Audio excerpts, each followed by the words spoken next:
أعوذ بالله من الشيطان الرجيم بسم الله الرحمن الرحيم رب اشرح لي صدري ويسر لي أمري واحلل عقدة من لساني يفقه قولي اللهم صل على سيدنا مولانا محمد وعلى آل سيدنا مولانا محمد وبارك وسلم عليه۔ اسٹارٹ کرنے لگے ہیں فعل ماضی کی گردان۔ فعل ماضی کیا ہوتا ہے؟ فعل ماضی کے بارے میں ابھی ہم نے دیکھا تھا کہ فعل ماضی وہ فعل ہوتا ہے کہ جو گزرے ہوئے زمانے کو ظاہر کرتا ہے، پاسٹ کو ظاہر کرتا ہے، ماضی کو ظاہر کرتا ہے۔ مثال کے طور پہ اس نے کھانا کھا لیا، زید نے ہوم ورک کر لیا۔ اب کر لیا کا مطلب ہے کہ ہو چکا ہے، کھانا بھی کھا چکا ہے، کوئی ہوم ورک بھی ہو چکا ہے، یعنی کہ پاسٹ میں ہوا ہے، ماضی میں ہوا ہے۔ اب اسی بات کو ہم عربی میں کیسے لکھیں گے؟ اگر یہی بات ہم نے عربی میں لکھنی ہو تو ہم کیسے لکھیں گے؟ اس کے لیے فعل ماضی کی گردان کی طرف ہم جائیں گے اور آج سے انشاءاللہ سٹارٹ کریں گے۔ فعل ماضی کے یا کسی بھی گردان کے جو آپ عربی زبان میں پڑھیں گے اس کے 14 صیغے ہوتے ہیں، یہ بات یاد رکھنی ہے۔ کسی بھی گردان کے کتنے صیغے آپ کو ملیں گے، چاہے وہ فعل ماضی کی گردان ہو، فعل مضارع کی گردان ہو، جو بھی گردانیں آگے آئیں گی ان کے کتنے لفظ ہوتے ہیں؟ ان کے اندر 14 آج ہم ان میں سے 3 پڑھتے ہیں انشاءاللہ۔ اب میں آپ کو بک شو کرتی ہوں، اسکرین شیئر کرتی ہوں تاکہ آپ بک میں سے دیکھیں اور آپ کو سمجھنے میں انشاءاللہ آسانی ہو۔ یہ سب سے پہلی جو کالم ہے نا، اس میں آپ کو لکھا ہوا نظر آ رہا ہے صیغے، ٹھیک ہے؟ اور اس کے نیچے پھر آپ کو لکھا ہوا نظر آ رہا ہے ڈیفرنٹ، واحد مذکر غائب، تثنیہ مذکر غائب، جمع مذکر غائب، یہ صیغوں کے نام ہیں۔ جو سیکنڈ کالم ہے آپ کے پاس، اس میں لکھا ہوا نظر آ رہا ہے بحث اثبات فعل ماضی معروف، ٹھیک ہے؟ فعل ماضی معروف، فعل ماضی کے بارے میں ابھی میں نے آپ کو بتایا تھا جیسا کہ پاسٹ کی بات ہوگی فعل ماضی میں۔ معروف کا کیا مطلب ہے؟ کہ یہ اس فعل کی بات ہوگی جس کے فاعل کا ہمیں پتہ ہوگا کہ اس کام کو کس نے کیا ہے، یہ ہمیں پتہ ہوگا۔ اثبات، اس میں ایک لفظ لکھا ہوا نظر آ رہا ہے۔ اثبات کا کیا مطلب ہے؟ اثبات کا مطلب ہے کہ یہ جو آپ گردان دیکھیں گے اس میں جس بھی فعل کی بات ہو رہی ہوگی وہ مثبت ہوگا، اور مثبت فعل آپ کو پتہ ہے نا کہ کیا ہوتا ہے، کہ جس میں کسی کام کے ہونے کی بات ہو۔ تو پہلا کالم ابھی آپ نے صرف دیکھنا ہے، آپ نے باقی کے کالمز ابھی نہیں دیکھنے۔ سب سے پہلے صیغے کی طرف آتے ہیں ہم۔ سب سے پہلا صیغہ ہے واحد مذکر غائب،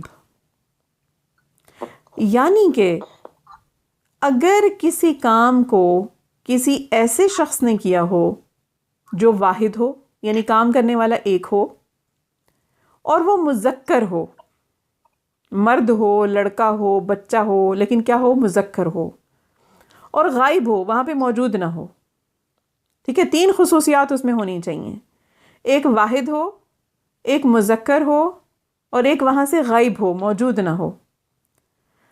تو ایسے فعل کو آپ عربی میں کیسے ظاہر کریں گے؟ اس بات کو کیسے ظاہر کریں گے؟ اب یہ پہلا صیغہ آپ بسم اللہ پڑھ کے شروع کریں۔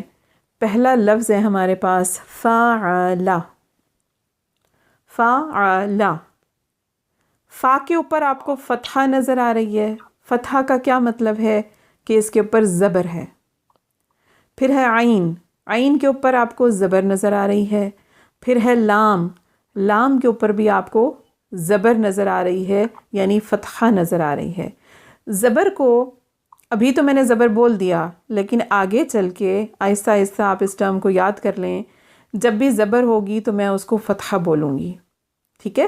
آہستہ آہستہ جب آپ سارے اس میں پختہ ہو جائیں گے تو پھر ہم زبر کو چھوڑ دیں گے، ہم کہیں گے کہ فا کے اوپر فتحہ ہے، عین کے اوپر فتحہ ہے، لام کے اوپر فتحہ ہے۔ 3 حروف ہیں اس فعل کے اندر، فا، عین، لام، تینوں کے اوپر فتحہ ہے۔ قرآن پاک میں آپ نے ایسے بہت سارے الفاظ آپ دیکھیں گے اور آپ نے دیکھے ہوں گے، لیکن ظاہر ہے پہلے آپ نے ان کو نوٹ نہیں کیا ہوگا۔ اب جب آپ نے قرآن کی تلاوت کرنی ہے تو آپ نے نوٹ کرنا ہے کہ کہاں پہ کوئی ایسا لفظ آ رہا ہے کہ جس میں 3 حروف ہوں، تینوں کے اوپر فتحہ ہو، پھر اس کے ترجمے کو آپ نوٹ کیجئے گا کہ وہاں اس کی ٹرانسلیشن کیسے ہوئی ہے. ٹھیک ہے. فاعلہ کا مطلب ہوتا ہے کام کرنا، جنرل کام. ٹھیک ہے، جنرل کام، یعنی کام کی تو پھر آگے ڈیٹیل ہوتی ہے نا، کھانا بھی ایک کام ہے، پینا بھی ایک کام ہے، جانا سونا اٹھنا لیٹنا جاگنا، صفائی کرنا، کپڑے دھونا، کام تو ڈیفرنٹ ہوتے ہیں نا، پھر اسپیشلائزڈ ہوتے ہیں. لیکن جنرل جس کو ہم کام کہتے ہیں نا، اس کا عربک میں اس کو کہتے ہیں فعلہ. اب فعلہ جہاں پہ لکھا ہوا آپ کو نظر آئے، ایک تو اس کا ترجمہ دیکھنا ہے کہ فعلہ کا ترجمہ کیا ہے. فعلہ کا ترجمہ ہے کام کرنا، لیکن کام کرنے والے کے بارے میں بھی اس میں معلومات موجود ہیں. یعنی کہ جو فاعل ہے اس فاعل کی بھی انفارمیشن موجود ہے. فعلہ سے ہمیں یہ پتہ چل رہا ہے کہ وہ کام کرنے والا واحد ہے، کام کرنے والا مذکر ہے، اور کام کرنے والا غائب ہے، اس ٹائم موجود نہیں ہے وہ. تو ہم اس کا ترجمہ کیا کریں گے؟ ہم اس کا ترجمہ کریں گے کہ کیا سے کیا مراد ہے کہ کام کیا. یہاں پہ کام نہیں لکھا ہوا، آپ چاہیں تو اپنی آسانی کے لیے لکھ سکتے ہیں. ٹھیک ہے، کہ کام کیا اس ایک مرد نے. یہ جو اس بولا ہے ہم نے، اس سے پتہ چل رہا ہے کہ وہ غائب ہے. اگر وہ سامنے موجود ہوتا تو ہم کہتے ہیں کہ کیا تم نے، ہے نا. یہاں تم کا ورڈ نہیں آ رہا نا، یہاں آ رہا ہے کہ کام کیا اس ایک مرد نے. اس سے پتہ چل رہا ہے کہ وہ غائب ہے، اور ایک سے پتہ چل رہا ہے کہ وہ واحد ہے، اور مرد سے پتہ چل رہا ہے کہ وہ مذکر ہے. اب دیکھیں عربک زبان کی خوبصورتی دیکھیں، آپ بیوٹی دیکھیں اس کی. سبحان اللہ، اللہ رب العزت نے ایسا جو اپنا کلام ہے اتنی خوبصورت زبان میں اتارا ہے. اگر آپ اردو میں لکھیں تو پورا جملہ بن رہا ہے یہ کہ اس ایک مرد نے کام کیا، لیکن عربی میں صرف 3 حروف لکھ دیے تو وہ پورا کا پورا جملہ بن گیا. 3 حروف، فعلہ پورا ایک جملہ ہے. یہ پتہ ہے آپ کو؟ فعلہ پورا ایک جملہ کاؤنٹ ہوتا ہے عربی زبان میں. حالانکہ کہنے کو جس طرح ہم اردو میں بولتے ہیں، اردو میں تو ایک لفظ سے جملہ نہیں بنتا. اب میں نے بولا کام، تو کام کوئی جملہ تو نہیں ہے نا، کام ایک لفظ ہے، کوئی سینٹینس تو نہیں ہے نا کمپلیٹ. لیکن جب ہم نے فعلہ بولا تو ہم نے عربی کے لحاظ سے پورا ایک جملہ ادا کیا ہے. تو فعلہ میں پوری ڈیٹیل ہے چھپی ہوئی. ایک تو یہ کہ کام کیا. اب کیا کا لفظ کیا ظاہر کر رہا ہے کہ ماضی میں کام ہوا ہے. ٹھیک ہے، کیا یعنی کہ ماضی میں کیا. اس سے پتہ چل رہا ہے کہ وہ غائب تھا. ایک سے پتہ چل رہا ہے کہ وہ کام کرنے والا ایک ہے، اور مرد سے پتہ چل رہا ہے کہ کام کرنے والا مذکر ہے. سمجھ آ گئی؟ اب آپ نے صیغے کا نام بھی یاد کرنا ہے. صیغے کا نام کیا ہے؟ واحد مذکر غائب. اور واحد مذکر غائب کے لیے اگر کسی نے کام کیا ہو تو اس کو کیسے لکھیں گے؟ فعلہ. فعلہ کا مطلب ہے کام کیا اس ایک مرد نے. اب ایسا بھی تو ہو سکتا ہے نا کہ کام کرنے والے 2 مرد ہوں، ہے نا. 2 بھی تو ہو سکتے ہیں، 2 سے زیادہ بھی ہو سکتے ہیں. تو پھر اس کو کیسے لکھیں گے عربی زبان میں؟ کیسے لکھے ہوئے سے ہمیں پتہ چلے گا کہ یہاں پہ 2 لوگوں نے کام کیا ہے؟ اس کے لیے اگلا صیغہ ہے. اگلا دیکھیں آپ. اگلے صیغے کو دیکھیں کہ کیسے پہلے صیغے میں تھوڑی سی تبدیلی کر کے دوسرا لفظ بن گیا ہے. فعلہ کے آخر میں اگر آپ لام کے ساتھ الف لگا دیں تو یہ جو ایک الف لگا ہے، یہ الف جو ہے اس کا ایک الگ ترجمہ ہے. یہ الف یہ ظاہر کر رہا ہے کہ اب کام کرنے والے 2 لوگ ہیں، ایک نہیں ہے. اب ٹھیک، کام کرنے والے کتنے ہیں؟ 2 لوگ ہیں، صرف ایک الف لگانے سے. اسی لیے جب آپ قرآن کی تلاوت کریں تو جہاں پر کہیں الف لکھا ہوا نظر آتا ہے، آپ تجوید جو لوگ پڑھتے ہیں وہ جانتے ہیں کہ اس الف کی ادائیگی کتنی ضروری ہوتی ہے. اگر آپ نے جلدی میں تلاوت کی اور آپ نے اس الف کو چھوڑ دیا تو اگر وہ تثنیہ کا الف تھا تو آپ نے اس کے میننگز کو تبدیل کر دیا. اگر آپ نے فعلا، دیکھیں پہلا صیغہ تھا فعلا، دوسرا صیغہ ہے فعلا، تھوڑا سا لام کو کھینچیں گے تو الف ادا ہوگا ورنہ ادا نہیں ہوگا. اور یہ الف سے آپ دیکھیں کیسے ٹرانسلیشن چینج ہو رہی ہے صرف ایک حرف لگانے سے. کیا ان دو مردوں نے، یہ جو دو کا ترجمہ اب ہم کر رہے ہیں نا، یہ الف کی وجہ سے کر رہے ہیں. یہ الف پہچان ہے کہ اب کام کرنے والے دو لوگ ہیں، ایک شخص نہیں ہے. اب کیونکہ دو لوگ ہیں تو اب صیغے کا نام بھی اسی حساب سے تبدیل ہو جائے گا. پہلے صیغے کا نام تھا واحد مذکر غائب، دوسرے صیغے کا نام ہے تثنیہ مذکر غائب. اب دیکھیں کیا ہوا ہے، صرف تعداد تبدیل ہوئی ہے. واحد جو ہے وہ تثنیہ بن گیا ہے، لیکن پہلے صیغے میں بھی مذکر تھا، دوسرے میں بھی مذکر ہے. پہلے صیغے میں بھی وہ غائب تھا کام کرنے والا، دوسرے صیغے میں بھی کام کرنے والے غائب ہیں. ٹھیک ہے. تیسرا صیغہ آپ دیکھیں، اب یہ بھی تو ہو سکتا ہے کہ جس نے کام کیا وہ ایک یا دو لوگ نہ ہوں بلکہ وہ دو سے بھی زیادہ ہوں، ہے نا، 3-4 لوگ ہوں.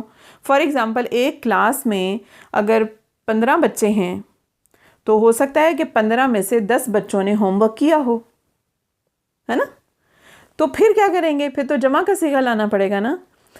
تو پھر اب پہلے صیغے سے تو پتہ چل رہا ہے کہ کام کرنے والا ایک ہے، واحد ہے. دوسرے صیغے سے پتہ چل رہا ہے کہ کام کرنے والے دو ہیں، یعنی کہ تثنیہ ہے. اب جب زیادہ لوگوں نے وہ کام کیا ہے تو اس کے لیے بھی تو کوئی لفظ ہونا چاہیے. تو اس کے لیے اب آپ دیکھیں تیسرے صیغے کی طرف، یہ تیسرا صیغہ ہے.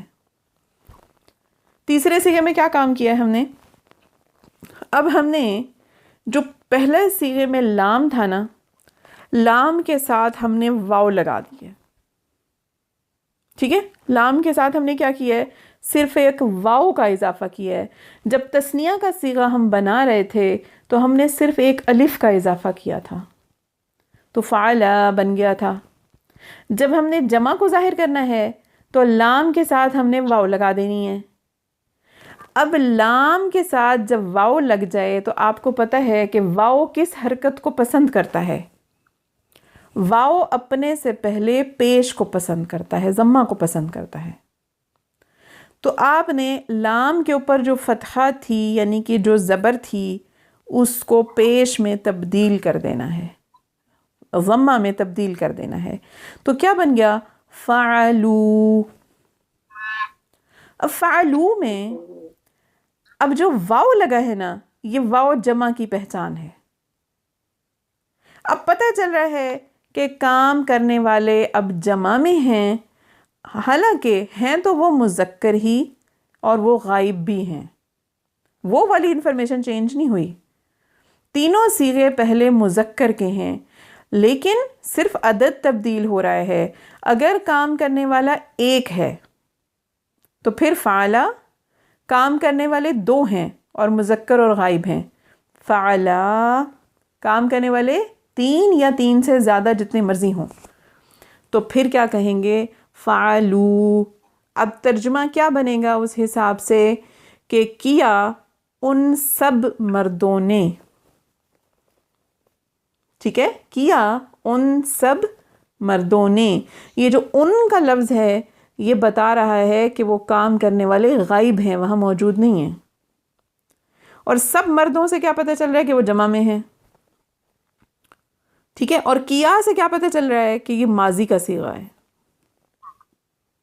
ٹھیک، پہلے 3 صیغے آج ہم نے دیکھے ہیں.